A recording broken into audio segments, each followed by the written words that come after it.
Hi, I'm Alex Craig, owner of CB Properties, and today I'm with one of our featured clients, Curt Davis. Thanks for coming on. Thanks for having me. All right, great. Curt is a unique client of ours in that not only is he a client whose properties we manage, but also he is a turnkey provider and full-time realtor also. So technically a competitor, but there's enough space in Memphis for everybody to coexist, and Curt's a really good client of ours, and I wanted to have him on the show. So Curt, again, I appreciate you coming on. Absolutely. All right, well, Curt, when did you start buying real estate?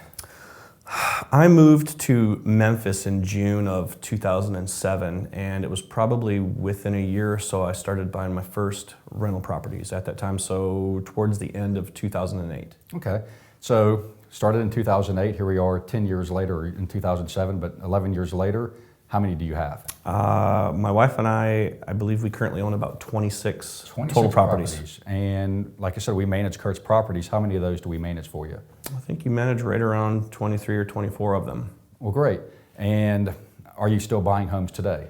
I am still active purchasing properties. Last year in 2017, I purchased 6 or 7 properties, I believe. So a lot of our clients on the turnkey side, they get Fannie Mae conventional financing, and when they get to 10 properties, a lot of them are, they run into that wall of how do I continue to buy property.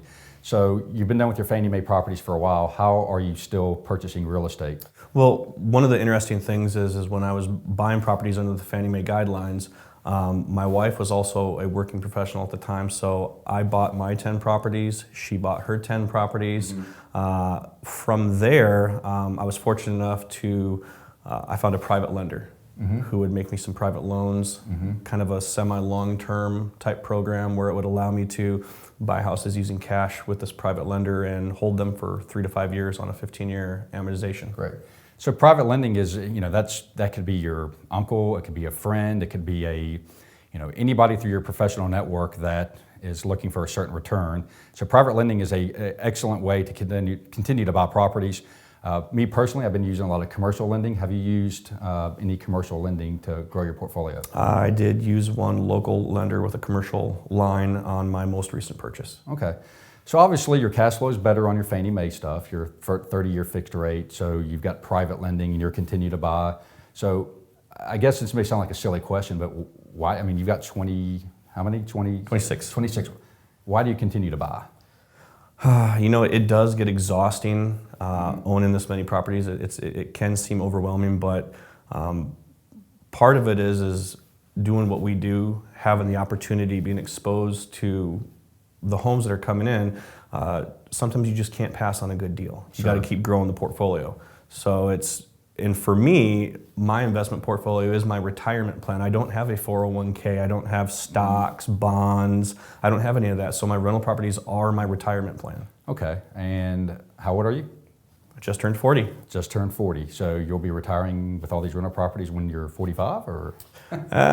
Maybe, but one of the things that's interesting and what a lot of investors do is the first 9 properties that my wife and I purchased, we put them all on 30-year loans, like most everybody does. Mm-hmm. But property number 10 and everything since then, we've been putting them on 15-year loans. Mm-hmm. Obviously, what that does is that shortens what I'm getting for positive cash flow, but the strategy is to get these things paid off because I personally feel that I'm going to really realize the investment once I have paid off property. And I think you bring up an excellent point, and it's my strategy too. I've got 23 properties, and the cash flow is great, but the end goal should be to get these things paid off. And I think you brought up a good point. You'll realize the value of the investment once it's paid off. And on a 15-year mortgage, even though you're not cash flowing very much, typically you could at least cover your cost.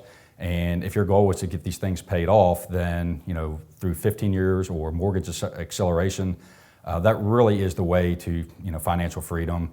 And that's personally what I'm doing. I just paid off my first property this year. That's awesome. We're looking to pay one more off, and that's our end goal too, is to get these things paid off. Absolutely. So, we've talked a little bit about your real estate strategy. We'll talk a little bit about CB Properties. Sure. Like I said, Curt's a client of ours. One of the things, or two of the things that's a huge focus on for us as property managers is transparency and communication. We want to really excel at those items. So we've talked about your investment goals. I'd like to talk a little bit about your experience with CB Properties as our featured client. Here at CB Properties, we focus two really important things for us is transparency and communication. We use the account manager model here, which means our investors, our tenants have one single point of contact, and again, that's the account manager. So they know exactly who to go to, the tenants know who to go to. So we feel that gives everybody a really good experience on a service level. One of the complaints that we've got from clients that come over from other management companies is, well, we don't know who to talk to, and sometimes for billing, you talk to this person, for collections, you talk to this individual, but for the account manager, it's like their own little business in there. So they're really in tune with what's going on and developing relationships with not only our investors, but also the tenants, which obviously is very important. So who is your account manager? I deal with Meg. You deal with Meg. Talk about your experience with how Meg communicates to you and your expectations, and are we meeting them, failing them, or exceeding them? Sure. Working with Meg is fantastic, and I do like the account manager model. We do a lot of communicating back and forth through the PropertyWare portal. We do also communicate via email, but because of the communication and how we are able to do it either email or through PropertyWare, there's very little need for she and I to get on a phone call. Right. So we're able to handle a lot of what needs to be done basically via email. Yeah, and we like doing as much communication as we can through email and through the portal, because throughout a day, a property management office could be busy, and phone tag can be very annoying. Email communication is the absolute best way. So one of the things that we say every single day is we need to return every email and every phone call. With most of our clients being out of state, Curt's actually one of our few in-market clients. So talk about are we emailing you consistently? How quick normally are we getting back to you with a concern? I would say from the time that I've had a question, I'd say 24 hours is the slowest, meaning that everything comes in within 24 hours or sooner. Sure. And one of the things that has been very positive is communication is very quick. I recently had one of my properties where the tenant was moving out at the end of their lease term, and this isn't new for me, but it was just kind of shocking because I haven't had a move out in such a while. But within 24 to 48 hours, I had a detailed scope of work and what the cost was going to be, and I also had a 30 to 40 some photos of what the house looked like. So even being a local investor, I could have gone down to the house to look at it myself, but with the scope of work, how detailed it was, and all the photos, I didn't need to go. Yeah, and that's something when our tenants move out, we know that, as investors ourselves, we know that when the tenant's not in the home, you're not getting any cash flow. So we know how important it is to get the property rented as quick as possible and the house ready for the next tenant to move in. That's why we aim for 72 hours from the time the tenant moves in, that we have all your move-out pictures and a detailed scope of work ready for you to approve, so that we can start on the rent ready almost immediately.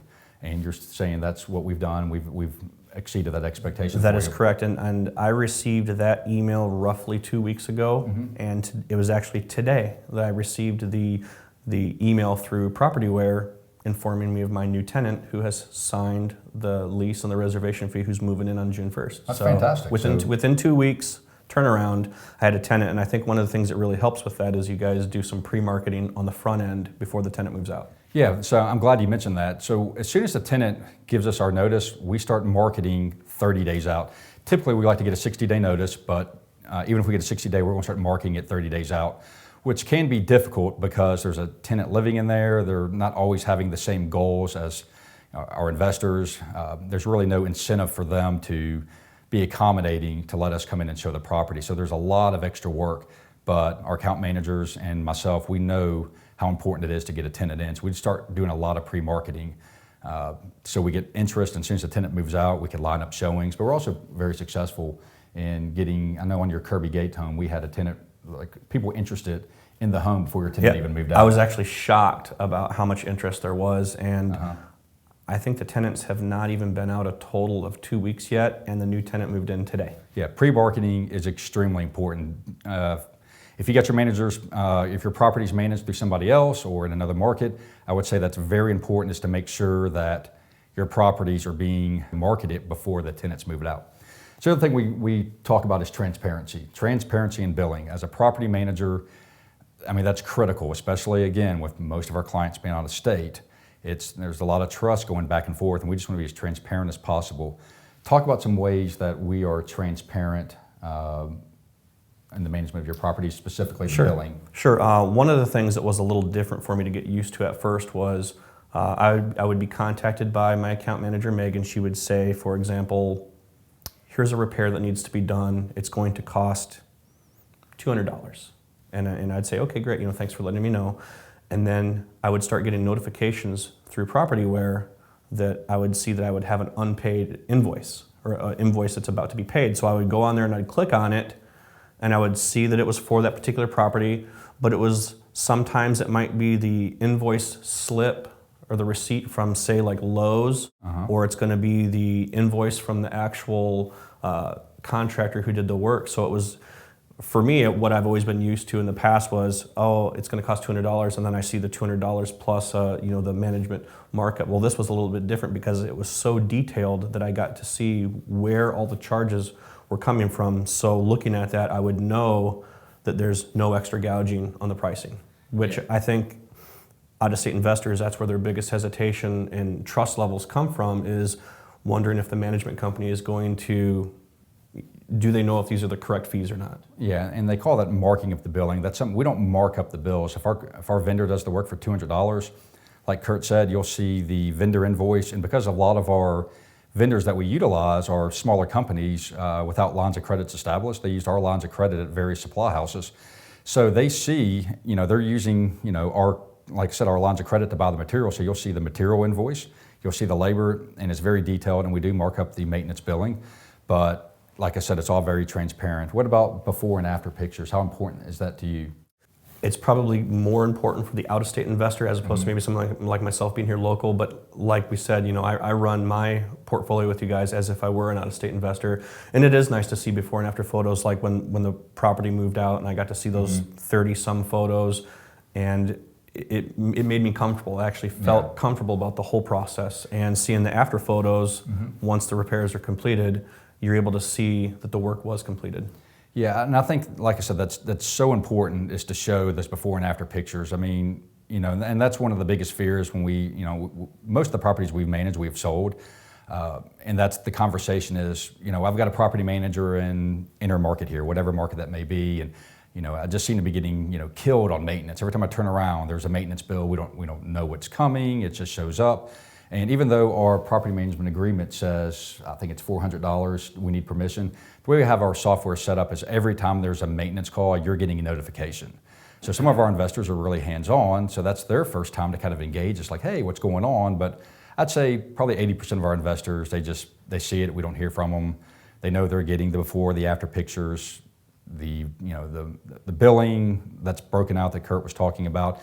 So it's very transparent. I think that's really important for peace of mind for an out-of-state investor. What do you think? It's absolutely important, especially when you take into account that with your business model of management, 95% plus of your clients are out of state. They're not coming here to check on the work. So there's a huge trust level, and that's where you guys come in. That's why you show the before and after photos. That's why you have the detailed invoicing, that people get to see it broken out like that, because it really puts all the cards on the table. Okay, all right. Well, let's kind of get towards wrapping this up. Let's talk about what should they do when they are evaluating, or some things they should take in consideration when they're evaluating a property manager to hire. For me, one of the biggest, most important things is, first off, you have to understand in a market like Memphis, there's a lot of management companies. We're not short of property management companies here.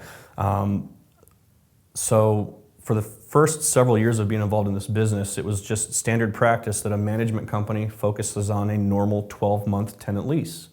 And that's just how the business model is. And for a lot of companies, that's still how it is.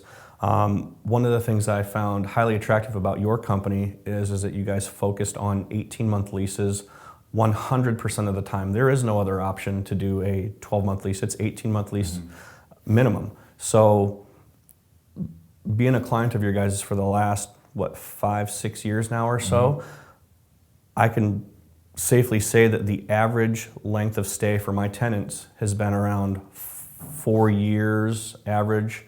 And for me, that's huge. I don't have to worry about turnover, because if you think about it, when the tenant moves out, you've got to do a rent ready. You're gonna have to pay your mortgage maybe once or twice, and then they're, depending on what the tenant placement fee may be, but keeping tenants in these houses, that's how investors like us win long term. And I feel that tenants who do sign longer term leases statistically stay longer, as opposed to the tenant who only signs a 12-month lease. So that to me is one of the most critical things that I look for in property management. And I think that's important. I'm glad you brought up the 18-month lease. I mean, really to us, and as an investor myself, it's almost impossible to make money if you've got a mortgage on it, if you're flipping your tenants every 12 months. But at 18 months, if they move out, I could say you can be profitable, not as profitable, obviously, if they stay 4 years, but 12-month leases, I've always said, are really designed for apartment complexes. So one of the things that I think is a really good question to ask a property manager, there's several, but I think one that just stands out to me is just ask them certain things that, what certain items cost. When it comes down to maintenance, this is where your costs are going. So ask big ticket items like your HVAC. What does a hot water tank cost to replace? What does a furnace cost? What does the air conditioner cost? If we got to put a roof on, what's the average cost? And there you'll kind of figure out their pricing structures. And for example, our average cost to replace a furnace is about $1,500. And I know with in an air conditioner with a coil is about $2,500.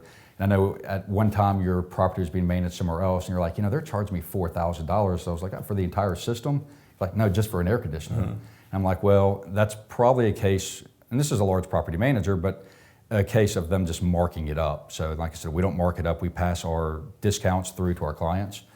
We use, as a large property manager of about 600 properties and adding 150 a year, we've got a lot of leverage to bring pricing down. So that's what I think would be one of the questions, is asking them certain things and compare. Sure, to just kind of have almost have like a little chart of what specific things might cost, because the out-of-state investor, who may live in California, things initially are a lot more expensive out there, but what if they question the prices here? How do they know if that's the correct price for hot water tanks or not? So helping them understand the pricing is huge. So we had a client once who he needed to do hot water tank, and he was like, well, are you going to get 3 quotes? Because my last property manager in Dallas got mine replaced for $1,100. And I said, oh, well, we're getting ours installed for $700. He's like, oh, okay, well, that's fine, approved. So, market's different, but it's good to shop that price on the front end. So, all right, well, I just want to run through a few numbers of the properties that we manage for you. Sure. So last month we collected $24,800 in rent, which is fantastic. That's a great size portfolio. Your maintenance cost was $1127, so your maintenance cost is about 4.5%. So I'd say that's below the average. Very good. The average maintenance cost, and then $1,884 in management fees. For the year, we've collected $106,000 in rent. We've had a maintenance cost on your portfolio of 10%, 10.2 to be exact, but that's with 3 rent readies in there too. So I would say that you're trailing below what typically an investor would budget. Would you agree with that? Absolutely. And then we've paid you, we've collected $8,143 in management fees. So my question to you, last question, you're local, we've collected $8,000 in fees, why are you not self-managing? That is a good question. A lot of it comes down to a few things. One, I don't want to manage property. I would not be good at it. I know the time and everything that goes into self-managing, and with the size of portfolio I have, it would not allow me to do what I do, which is, essentially what you do: buy houses, fix them up. It would kind of detract my focus from what I'm doing currently. So I've just felt that I just want to leave property management to the professionals, and at the end of the day, property management is something just I do not want to get involved with. And it would ruin your weekend. Oh, for sure. Absolutely. It's funny because when I first moved here 11 some years ago, when I was learning the business a little bit, I was put in charge of collecting rent for 2 of the guys that I worked with, and I was not good at it. Mm-hmm. I had no idea what was going on. So things are a little bit different now, but still at the end of the day, I just don't want to do it. Yeah, if I didn't own a property management company, I would absolutely have somebody manage my properties. And that's actually how we got into management. Our first 7 or 8 properties we bought, went through a couple of property managers, none of them were very good. And I was like, you know what, we'll just do it ourselves. And it's just, 11 years later for us, it's spiraled into what it has today. But self-management's, I don't think people realize how much work, all the regulations, all the code and dealing with utility company, tenants, leasing, and everything in the middle. So, Well, it would be, I would, someone like myself locally and yourself, we don't want to do it. I couldn't imagine an out-of-state investor wanting to try to self-manage. I don't see how that could work long-term. and I was on Curt's podcast. We talked about it. You could go to it's a Curt Davis online and find the podcast. We talk all about why you wouldn't want to self-management. If you could do it, fantastic. But I highly advise. It's very time-consuming. Like Curt said, let us do that. I appreciate you coming on. I appreciate you being a client. Fantastic. I appreciate you having me on. See you soon. See ya.